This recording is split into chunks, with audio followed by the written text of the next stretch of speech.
জিনা ব্যভিচার করে কুকুর না মানুষ? আল্লাহ বলে যেই কাজ কুকুর করে না, যেই কাজ হায়াওয়ান করে না, যেই কাজ জানোয়ার করে না, ওই কাজ তুমি মানুষ হয়ে করার কারণে তুমি কুকুর, শুয়োর, জানোয়ারের চাইতে নিকৃষ্ট। ঠিক কিনা বলে? কুকুরের যদি জবান থাকতো আর কথা বলতে পারতো, কুকুর বলতো যে ভাই আমার এই নিয়ম দিয়া গালি দিস না, কারণ তোর চাইতে আমি ভালো আছি। এই জমিনের মধ্যে আমি কুকুর হওয়ার পরেও আল্লাহর গোলামি করি, তুই মানুষ হয়ে আল্লাহর গোলামি না করে সমাজের নেতাদের গোলামি করিস। ওরা হলো দেশের লাগি মহামারীর মতন, ফাইলে কলম ঠেকাইয়া চালায় শুধুই নির্যাতন। ওরা হলো দেশের লাগি মহামারীর মতন, ফাইলে কলম ঠেকাইয়া চালায় শুধুই নির্যাতন। ঘুষের টাকায় ওদের ভুড়ি, ঘুষের টাকায় ওদের ভুড়ি করে যে টানটান। ওরা শিক্ষিত শয়তান, ওরা শিক্ষিত শয়তান, ওরা শিক্ষিত শয়তান, ওরা শিক্ষিত শয়তান। ঠিক কিনা?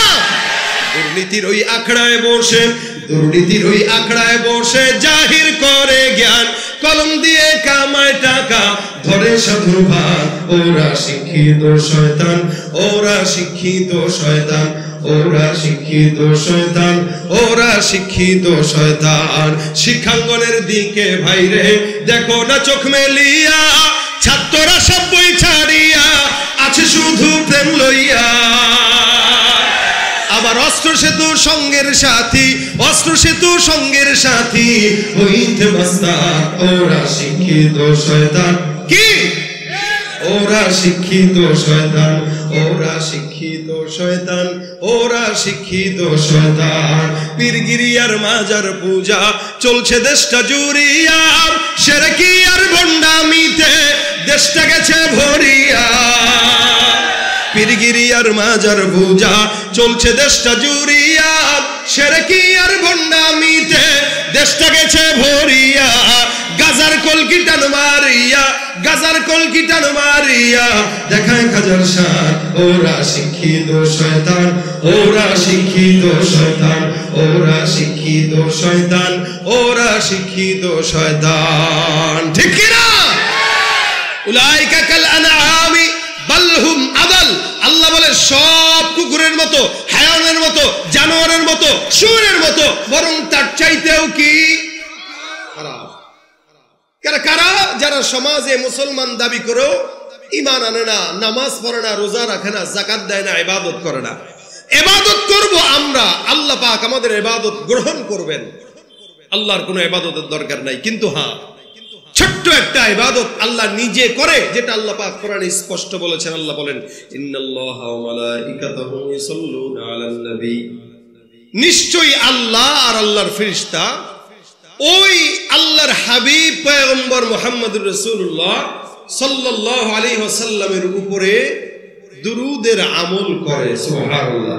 কে করে? আল্লাহ আর আল্লাহর ফেরেশতা।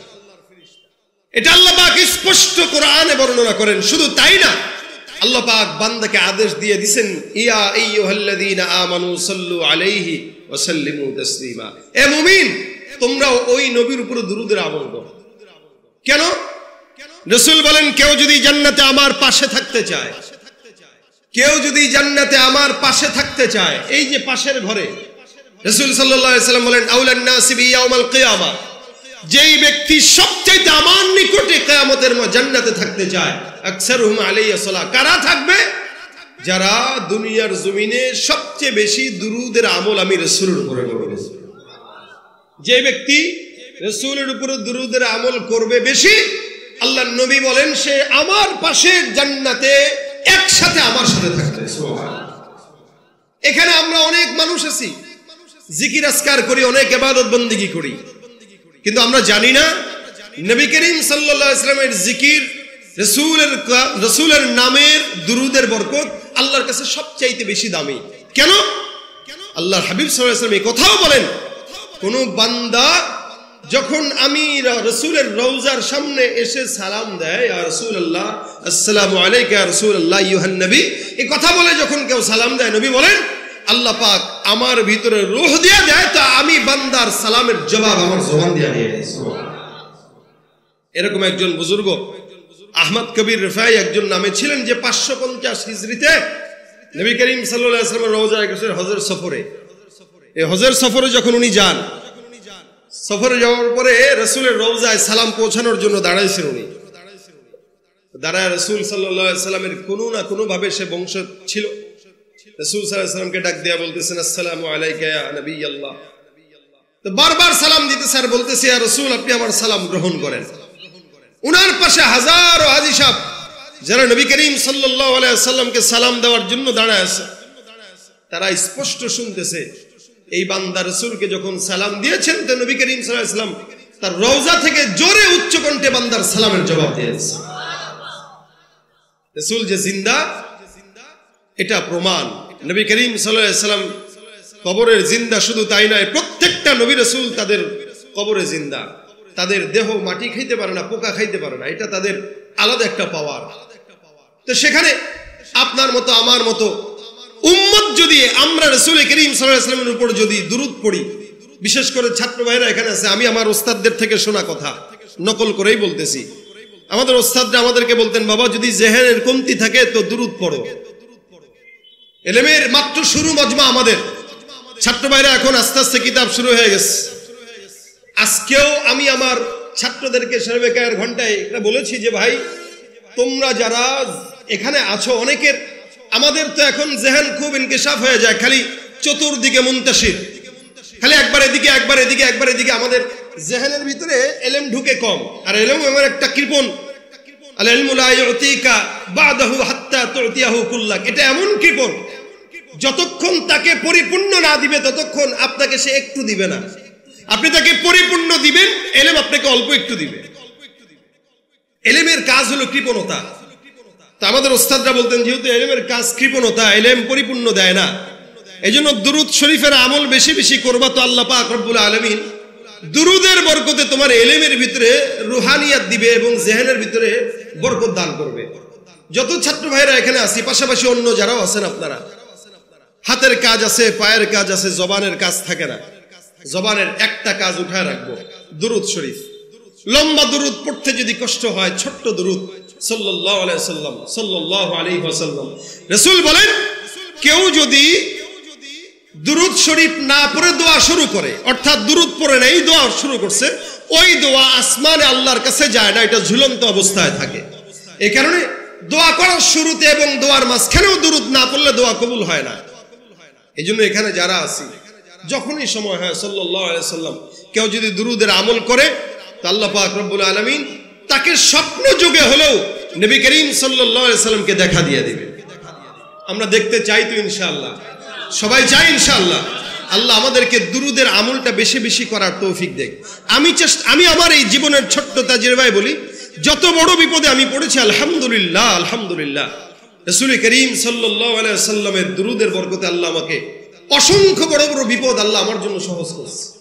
এটা আমার কোনো কারিশমা না, এটা রাসূলের দুরূদের নামের কারিশমা। এজন্য আপনি যদি পড়েন, আল্লাহ পাক আপনাকেও বিপদ থেকে হেফাজত করবে ইনশাআল্লাহ। আলহামদুলিল্লাহ, আজকের মাহফিল এটা কিন্তু আমাদের বয়ানের মাহফিল না, আলোচনা করার জন্য না। আমার মহব্বতের ভাই, আমার বন্ধুবর, আমার কলিজার টুকরা রেজওয়ান রফিকি সাহেব চলে আসছে। আলহামদুলিল্লাহ বলেন না কেন? আলহামদুলিল্লাহ। উনিও আলহামদুলিল্লাহ বাংলাদেশের বাতিলদের বিরুদ্ধে যারা বলিষ্ঠ কণ্ঠস্বর, এদের মধ্যে রেজওয়ান রফিকি সাহেব একজন। হিজবুত তাওহীদ তার নাম শুনলে মোটামুটি পেটের মুসরানি দিয়া তারপরে দৌড়ায়। ঠিক আসতে কয় কেন? আপনাদের জজবা নাই, গরমে সব শুকায় গেছেন, এই জন্য জজবা নাই। আলহামদুলিল্লাহ, রেজওয়ান রফিকি সাহেব চলে আসছে, আমার মহব্বতের ভাই, আমার দোস্ত, আমার সব। সে আপনাদের কাছে আসছে, বয়ান শোনাবে। আমি খুব দুর্বল, কথা বলতেও কষ্ট হচ্ছে। এরপরও আমি যে আপনাদেরকে জজবা বাড়াবো, যে ওবায়দুর রহমান ওজাকি সাহেব বলতেছে জজবা বাড়ায়, আমার নিজের ভিতরে জজবা নাই, শেষ। এখন আপনাদেরকে জজবা দিব কি? আলহামদুলিল্লাহ। এই যে রফিকি সাহেব গাবো একটা অনুমতি দিছো? কি গাবো বলেন? গলায় ওজন নাই, শরীরে ওজন নাই, এরপরে যেটা গাইতে বলতেছে এটা গাইতে জোর লাগে। আমি এই দেওবন্দ কা ইসলাম কা পারচম এটা আমি গেয়েছি, ইউটিউবে আছে, সার্চ দিলেই পাবেন আলহামদুলিল্লাহ। কিন্তু এটা শোনাইতে পারতেছি না। সবাই মিলে আমরা বিশ্ব নবীর অপমানে যদি না কাঁদে তোমার মন, এটা গাবো ইনশাআল্লাহ। আপনারা আমার সাথে গাবেন। আমি একটু দুর্বল বেশি হয়ে গেছি, গরম সহ্য হয় না সবারই, কারোই সহ্য হয় না, এরপরও বিশাল গরম। যাক আলহামদুলিল্লাহ আসছি যেহেতু, সবাই মিলে আওয়াজ দিয়ে আমার সাথে এক আওয়াজে বলবেন। আমাকে হুজাইফ সাহেব বারবার খোঁজ খবর নিয়ে আজকের এই প্রোগ্রাম প্রত্যেকটা, আমি তো বারবার সে আমাকে মেসেজ দিচ্ছিল, আমি কল্পনা করতেছিলাম যে একটা লোক এতগুলা বক্তা দিছে, সবার সাথে কিন্তু সে যোগাযোগ করতেছে, কেমনে সম্ভব? আলহামদুলিল্লাহ, আল্লাহুম্মা জিদ ফাজিদ, আল্লাহ তাকে আরো বরকত দান করুন। আমি যদি আপনাদেরকে প্রশ্ন করি, আপনারা সবাই একটা কথাই বলবেন, বলেন তো আল্লাহ পাক রব্বুল আলামিন যিনি আমাদেরকে বানিয়েছেন, সৃষ্টি করেছেন, সেই আল্লাহ, ওনার কি কোনো নামাজ, রোজা, ইবাদত, বন্দেগী এগুলোর প্রয়োজন আছে? ইবাদতের মুহতাজ হলাম আমরা, উনি ইবাদতের মুহতাজ না। উনি ইবাদত পাওয়ার যোগ্যতা রাখে, করার দরকার ওনার নাই। এমনকি আসমানের পাখি যারা উঠে, অত্তয়রু সাফাত কুল্লুন ক্বাদ আলিমা সালাতাহু ওয়া তাসবিহা, যে সমস্ত পাখিগুলো সিরিয়াল ধরে ধরে আকাশে উড়ে, এরাও 24টা ঘন্টা মালিকের গোলামি করে। এই যে রাস্তাঘাটে কুকুর দেখেন, কুকুরকে তো আমরা নিকৃষ্ট মনে করে অনেক সময় কুকুরকে গালিগালাজ করি, এমনকি কুকুরের নাম নিয়ে আরেকজনকে গালি দেয়। কুকুরের বাচ্চা বলে না, কথা কয় না, বলে কিনা? যদি খুব ভদ্র ভাষায় বলেন, তা বাংলাতে সারমীয় সন্তান বলতে পারেন, মানে কুকুরের বাচ্চা। আর যদি আরবিতে বলেন তাহলে ভিন্ন কথা, কিন্তু যেটাই বলেন, কুকুর শব্দ দিয়ে যারা গালি দেয়, এই সমস্ত অসংখ্য মুসলমান এদেশে আছে যারা আরেকজনকে কুকুরের বাচ্চা বলে গালি দিলেও সে নিজে কুকুরের চাইতেও অধম হয়ে আছে, তার নিজের কোনো খবর নেই।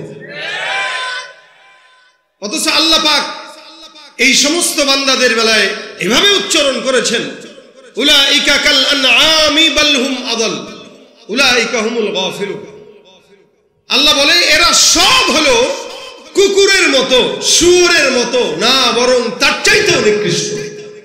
কারা? যারা মুসলমান দাবি করার পরেও নিজের ইসলাম, নিজের ঈমান ভিতরে এক বিন্দু রাখতে পারে নাই। এরা খালি মুখে মুখে বলে আমি ঈমানদার।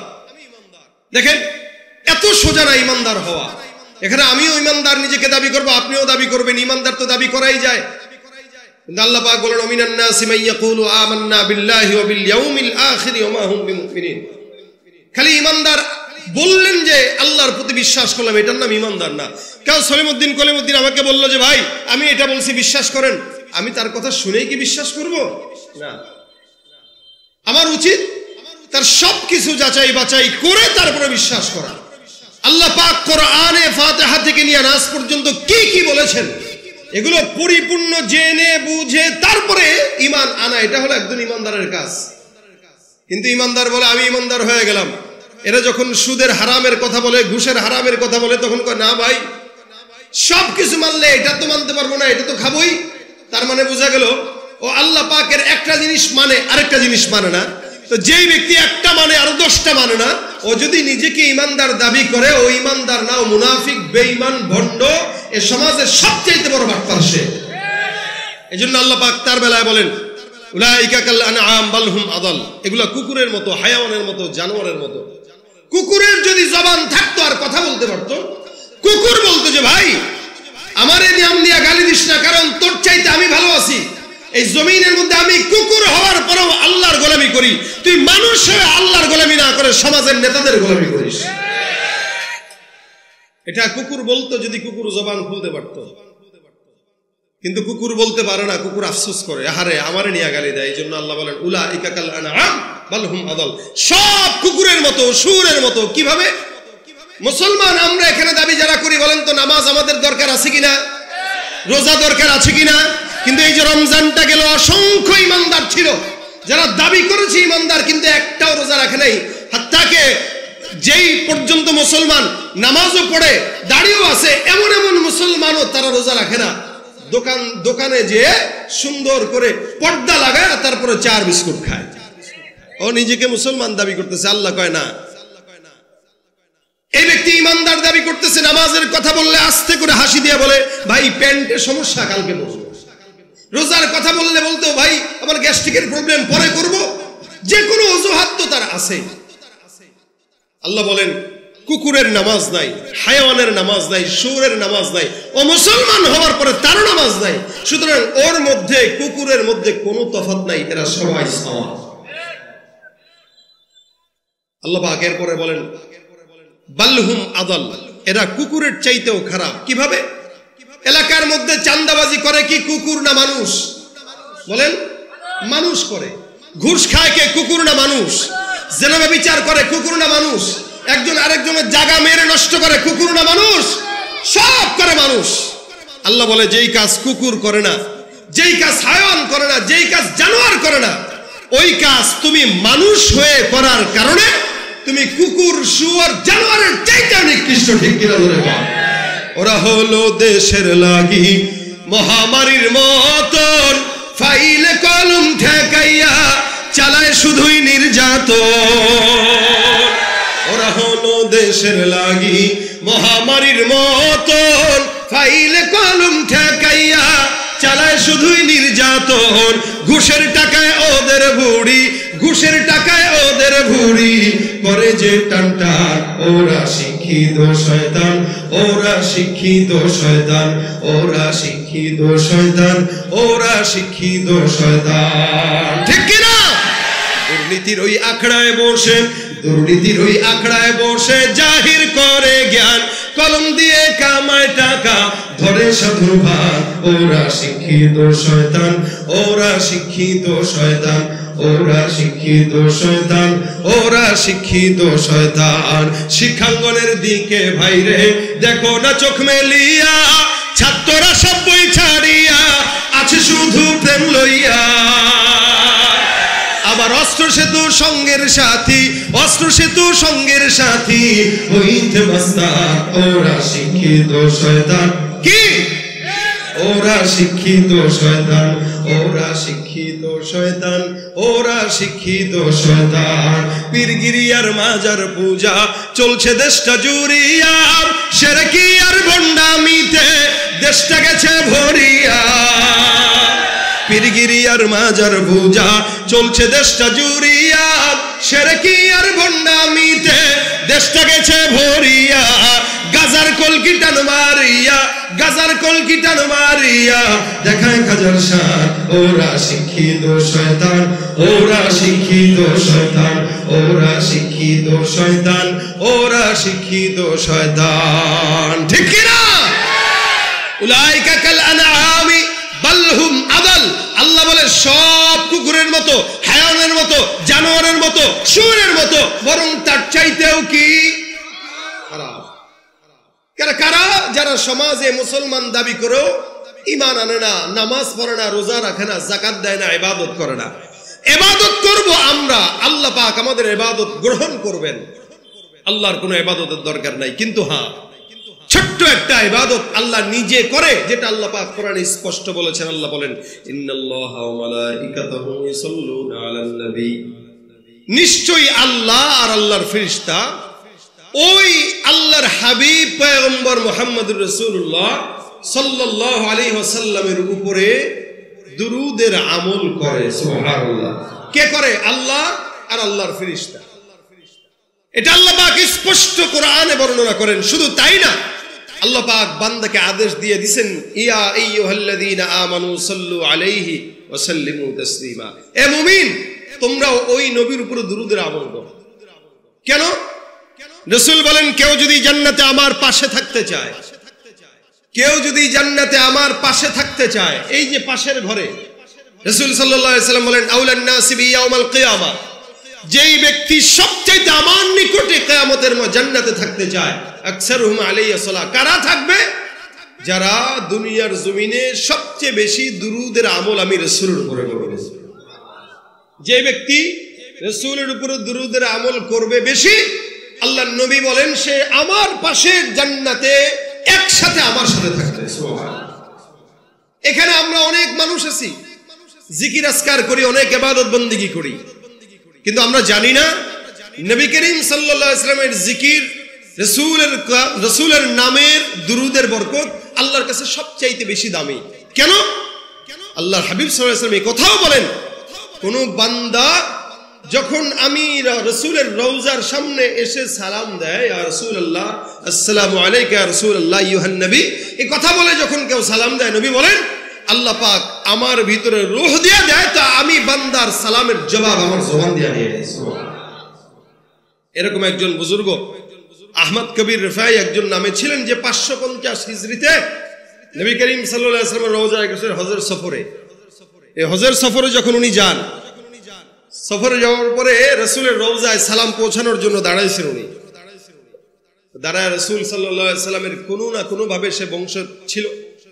রাসূল সাল্লাল্লাহু আলাইহি ওয়াসাল্লামকে ডাক দিয়া বলতেছেন আসসালামু আলাইকা ইয়া নবী আল্লাহ। তো বারবার সালাম দিতেছে আর বলতেছে ইয়া রাসূল আপনি আমার সালাম গ্রহণ করেন। উনার পাশে হাজারো হাজী সাহেব যারা নবী করিম সাল্লাল্লাহু আলাইহি ওয়াসাল্লামকে সালাম দেওয়ার জন্য দাঁড়ায় আছে, তারা স্পষ্ট শুনতেছে এই বান্দা রাসূলকে যখন সালাম দিয়েছেন, তো নবী করিম সাল্লাল্লাহু আলাইহি ওয়াসাল্লাম তার রওজা থেকে জোরে উচ্চ কণ্ঠে বান্দার সালামের জবাব দিয়েছে।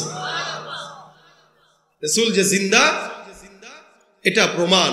নবী করিম সাল্লাল্লাহু আলাইহি ওয়াসাল্লাম কবরের জিন্দা, শুধু তাই নয়, প্রত্যেকটা নবী রাসূল তাদের কবরে জিন্দা। তাদের দেহ মাটি খাইতে পারে না, পোকা খাইতে পারে না, এটা তাদের আলাদা একটা পাওয়ার। তো সেখানে আপনার মতো আমার মতো উম্মত যদি আমরা রাসূল করিম সাল্লাল্লাহু আলাইহি ওয়াসাল্লামের উপর যদি দুরূদ পড়ি, বিশেষ করে ছাত্র ভাইরা এখানে আছে, আমি আমার ওস্তাদদের থেকে শোনা কথা নকল করেই বলতেছি। আমাদের ওস্তাদরা আমাদেরকে বলতেন, বাবা যদি জেহেনের কমতি থাকে তো দুরূদ পড়ো। ইলমের মাত্র শুরু মজমা আমাদের, ছাত্র ভাইরা এখন আস্তে আস্তে কিতাব শুরু হয়ে গেছে।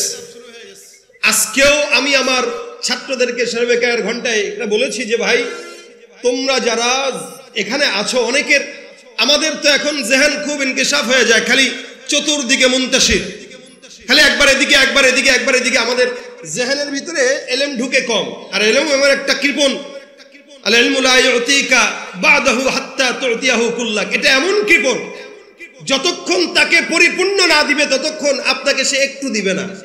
আপনি তাকে পরিপূর্ণ দিবেন, ইলম আপনাকে অল্প একটু দিবে। ইলমের কাজ হলো কৃপণতা। তো আমাদের ওস্তাদরা বলতেন যেহেতু ইলমের কাজ কৃপণতা, ইলম পরিপূর্ণ দেয় না, এজন্য দুরূদ শরীফের আমল বেশি বেশি করবা, তো আল্লাহ পাক রব্বুল আলামিন দুরূদের বরকতে তোমার ইলমের ভিতরে রুহানিয়াত দিবে এবং জেহেনের ভিতরে বরকত দান করবে। যত ছাত্র ভাইরা এখানে আছি, পাশাপাশি অন্য যারাও আছেন, আপনারা হাতের কাজ আছে, পায়ের কাজ আছে, জবানের কাজ থাকে না। জবানের একটা কাজ উঠায় রাখবো, দুরূদ শরীফ।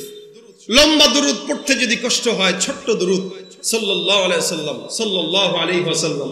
রাসূল বলেন কেউ যদি দুরূদ শরীফ না পড়ে দোয়া শুরু করে, অর্থাৎ দুরূদ পড়ে নাই, দোয়া শুরু করছে, ওই দোয়া আসমানে আল্লাহর কাছে যায় না, এটা ঝুলন্ত অবস্থায় থাকে। এই কারণে দোয়া করার শুরুতে এবং দোয়ার মাঝখানেও দুরূদ না পড়লে দোয়া কবুল হয় না। এই জন্য এখানে যারা আছি, যখনই সময় হয় সাল্লাল্লাহু আলাইহি ওয়াসাল্লাম কেউ যদি দুরূদের আমল করে, তো আল্লাহ পাক রব্বুল আলামিন তাকে স্বপ্ন যুগে হলেও নবী করিম সাল্লাল্লাহু আলাইহি ওয়াসাল্লামকে দেখা দিয়ে দিবে। আমরা দেখতে চাই তো ইনশাআল্লাহ, সবাই চাই ইনশাআল্লাহ। আল্লাহ আমাদেরকে দুরূদের আমলটা বেশি বেশি করার তৌফিক দেখ। আমি আমার এই জীবনের ছোট্ট তাজরিবায় বলি, যত বড় বিপদে আমি পড়েছি, আলহামদুলিল্লাহ আলহামদুলিল্লাহ, রাসূল করিম সাল্লাল্লাহু আলাইহি ওয়াসাল্লামের দুরূদের বরকতে আল্লাহ আমাকে অসংখ্য বড় বড় বিপদ আল্লাহ আমার জন্য সহজ করেছে। এটা আমার কোনো কারিশমা না, এটা রাসূলের দুরূদের নামের কারিশমা। এজন্য আপনি যদি পড়েন, আল্লাহ পাক আপনাকেও বিপদ থেকে হেফাজত করবে ইনশাআল্লাহ। আলহামদুলিল্লাহ, আজকের মাহফিল এটা কিন্তু আমাদের বয়ানের মাহফিল না, আলোচনা করার জন্য না। আমার মহব্বতের ভাই, আমার বন্ধুবর, আমার কলিজার টুকরা রেজওয়ান রফিকি সাহেব চলে আসছে। আলহামদুলিল্লাহ বলেন না কেন? আলহামদুলিল্লাহ। উনিও আলহামদুলিল্লাহ বাংলাদেশের বাতিলদের বিরুদ্ধে যারা বলিষ্ঠ কণ্ঠস্বর, এদের মধ্যে রেজওয়ান রফিকি সাহেব একজন। হিজবুত তাওহীদ তার নাম শুনলে মোটামুটি পেটের মুসরানি দিয়া তারপরে দৌড়ায়। ঠিক আসতে কয় কেন? আপনাদের জজবা নাই, গরমে সব শুকায় গেছেন, এই জন্য জজবা নাই। আলহামদুলিল্লাহ, রেজওয়ান রফিকি সাহেব চলে আসছে, আমার মহব্বতের ভাই, আমার দোস্ত, আমার সব। সে আপনাদের কাছে আসছে, বয়ান শোনাবে। আমি খুব দুর্বল, কথা বলতেও কষ্ট হচ্ছে। এরপরও আমি যে আপনাদেরকে জজবা বাড়াবো, যে ওবায়দুর রহমান ওজাইফি সাহেব বলতেছে জজবা বাড়ায়, আমার নিজের ভিতরে জজবা নাই, শেষ। এখন আপনাদেরকে জজবা দিব কি? আলহামদুলিল্লাহ। এই যে রফিকি সাহেব গাবো একটা, অনুমতি দিছে? কি গাবো বলেন? গলায় জোর নাই, শরীরে ওজন নাই, এরপর যেটা গাইতে বলতেছে এটা গাইতে জোর লাগে। আমি এই দেওবন্দ নিয়ে দেওবন্দ কা ইসলাম কা পরচম, এটা আমি গেয়েছি, ইউটিউবে আছে, সার্চ দিলেই পাবেন আলহামদুলিল্লাহ। কিন্তু এটা শোনাইতে পারতেছি না। সবাই মিলে আমরা বিশ্ব নবীর অপমানে যদি না কাঁদে তোমার মন, এটা গাবো ইনশাআল্লাহ। আপনারা আমার সাথে গাবেন। আমি একটু দুর্বল বেশি হয়ে গেছি, গরম সহ্য হয় না সবারই, কারোই সহ্য হয় না, এরপরও বিশাল গরম। যাক আলহামদুলিল্লাহ আসছি যেহেতু, সবাই মিলে আওয়াজ দিয়ে আমার সাথে এক আওয়াজে বলবেন। আমাকে হুজাইফ সাহেব বারবার খোঁজ খবর নিয়ে আজকের এই প্রোগ্রাম প্রত্যেকটা, আমি তো বারবার সে আমাকে মেসেজ দিচ্ছিল, আমি কল্পনা করতেছিলাম যে একটা লোক এতগুলা বক্তা দিছে, সবার সাথে কিন্তু সে যোগাযোগ করতেছে, কেমনে সম্ভব? আলহামদুলিল্লাহ, আল্লাহুম্মা জিদ ফাজিল, আল্লাহ তাকে আরো বরকত দান করুন। বিশ্ব নবীর অপমানে যদি না কাঁদে তোমার মন, মুসলিম নয় মুনাফিক তুমি নবীজির দুশমন। নবীর প্রেমে জীবন দেবে কে আছো নওজোয়ান, তাকবীর তুলে সিংহ শাবক হও তুমি আগুয়ান। রাজি আছেন ইনশাআল্লাহ? তোমার বুকে ঈমানের গল জবানে আল কুরআন, ভয় কাঁপে কাপুরুষ সব আর নরাধম শয়তান। জীবনের চেয়ে বুকে আছে বেশি নবীজির সম্মান, কেমনে তুমি থাকবে বসে হলে তার অপমান। তুমি সাচ্চা মুসলমান, ঈমান তোমার ধন, নবীর প্রেমে জাগ্রত তুমি নির্ভীক পালোয়ান। তুমি সাচ্চা মুসলমান, ঈমান তোমার, আওয়াজ দিয়া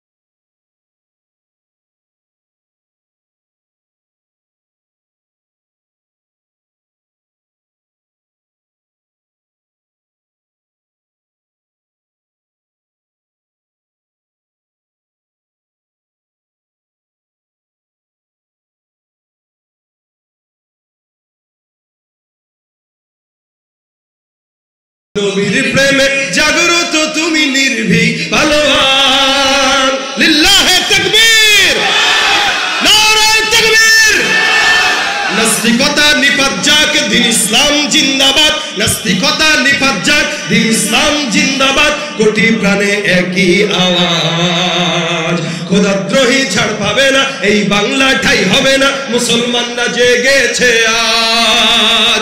জোর কদমে সামনে চলো, বজ্র কণ্ঠে আওয়াজ তোলো, সবাই মিলে একই তালে দাও না স্লোগান।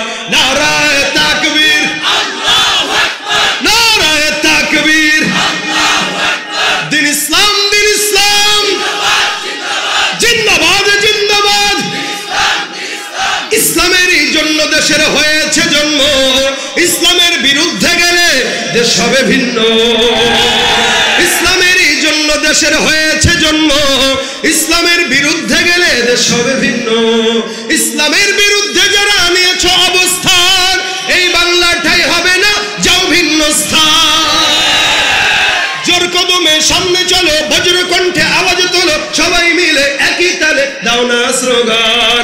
নারায়ে তাকবীর, আল্লাহু আকবার। নারায়ে তাকবীর, আল্লাহু আকবার। দিন ইসলাম, দিন ইসলাম, জিন্দাবাদ, জিন্দাবাদ। কোরআন সুন্নাহর আলো দিলে দিলে জালো, রিজওয়ান রফিকি সাহেবের আগমন। নারায়ে তাকবীর। আল্লাহ আজকের মজমা কবুল করুক। সকলে বলে আমিন। ওয়া তৌফিক ইল্লা বিল্লাহ। আসসালামু আলাইকুম ওয়া রাহমাতুল্লাহ। আলহামদুলিল্লাহ।